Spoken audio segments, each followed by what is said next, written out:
Klasifikasi materi dan perubahannya merupakan pemilihan materi berdasarkan suatu karakteristik serupa dan berbagai kemungkinan perubahan wujud atau karakteristik lainnya.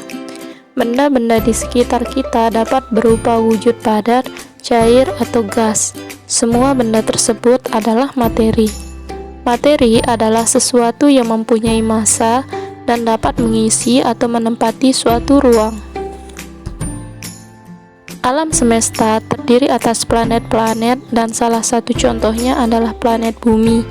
Di Bumi terdapat gunung, udara, laut, dan begitu banyak hal lain.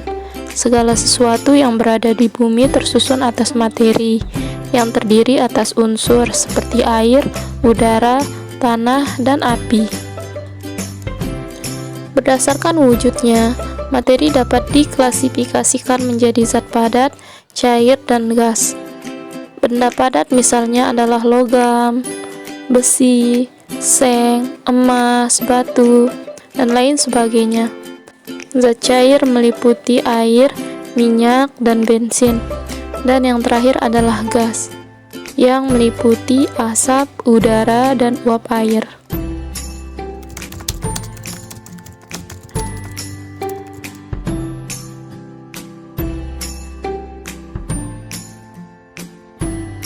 Ada beberapa perbedaan masing-masing wujud materi adalah sebagai berikut. Yang pertama, zat padat mempunyai bentuk dan volume tertentu. Jarak antar partikel zat padat sangat rapat. Partikel-partikel zat padat tidak dapat bergerak bebas. Yang kedua, zat cair mempunyai volume tertentu tetapi tidak mempunyai bentuk yang tetap, tergantung pada media yang digunakan. Jarak antar partikel zat cair lebih renggang. Partikel-partikel zat cair dapat bergerak bebas namun terbatas. Dan yang terakhir adalah zat gas. Tidak mempunyai volume dan bentuk yang tertentu.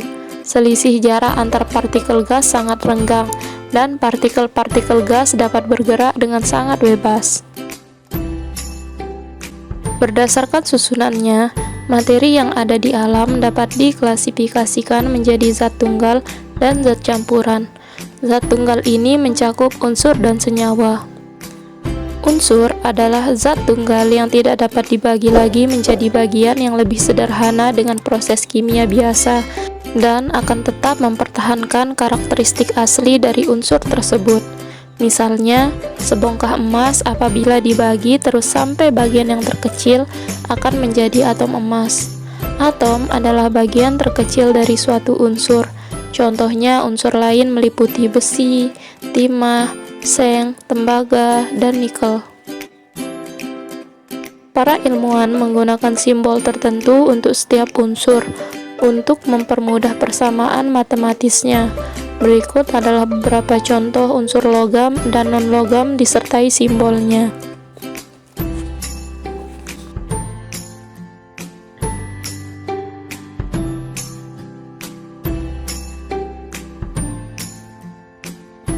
Unsur logam dan non-logam memiliki perbedaan sifat fisika dan kimia.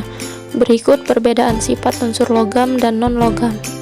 Pada unsur logam, berwujud padat pada suhu kamar, kecuali raksa. Yang kedua, dapat ditempa dan dapat diregangkan. Yang terakhir, konduktor listrik dan panas. Sedangkan pada unsur non-logam, ada yang berwujud padat, cair, dan gas. Yang kedua bersifat rapuh dan tidak dapat ditempa. Dan yang terakhir, non-konduktor kecuali grafit. Baik unsur logam maupun non-logam memiliki banyak kegunaan dalam kehidupan sehari-hari.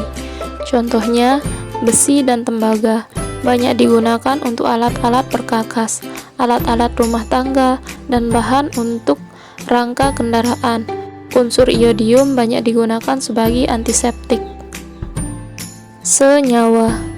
Senyawa merupakan zat tunggal atau murni yang dapat diuraikan secara kimia menjadi dua zat atau lebih. Dalam kehidupan sehari-hari, kita sering menggunakan beragam senyawa, meliputi air, gula, garam, asam cuka, dan beberapa bahan lainnya. Dua atau lebih atom dapat digabungkan melalui reaksi kimia dan membentuk molekul. Molekul merupakan bagian terkecil dari suatu senyawa. Contoh pembentukan senyawa meliputi air yang memiliki rumus H2O dapat diuraikan menjadi unsur hidrogen dan oksigen, senyawa yang terbentuk melalui proses pencampuran unsur secara kimia. Sifat suatu senyawa akan berbeda dengan sifat unsur-unsur penyusunnya.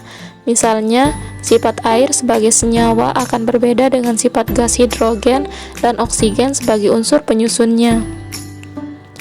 Pada suhu kamar, air berwujud cair, sedangkan hidrogen dan oksigen keduanya berwujud gas.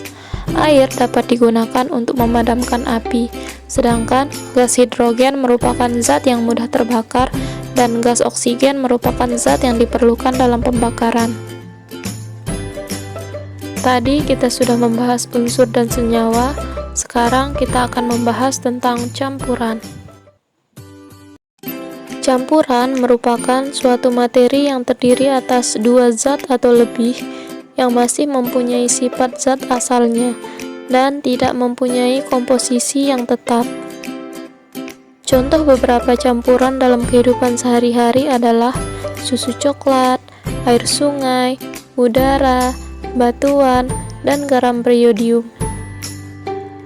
Terdapat dua jenis campuran, yakni campuran homogen dan campuran heterogen.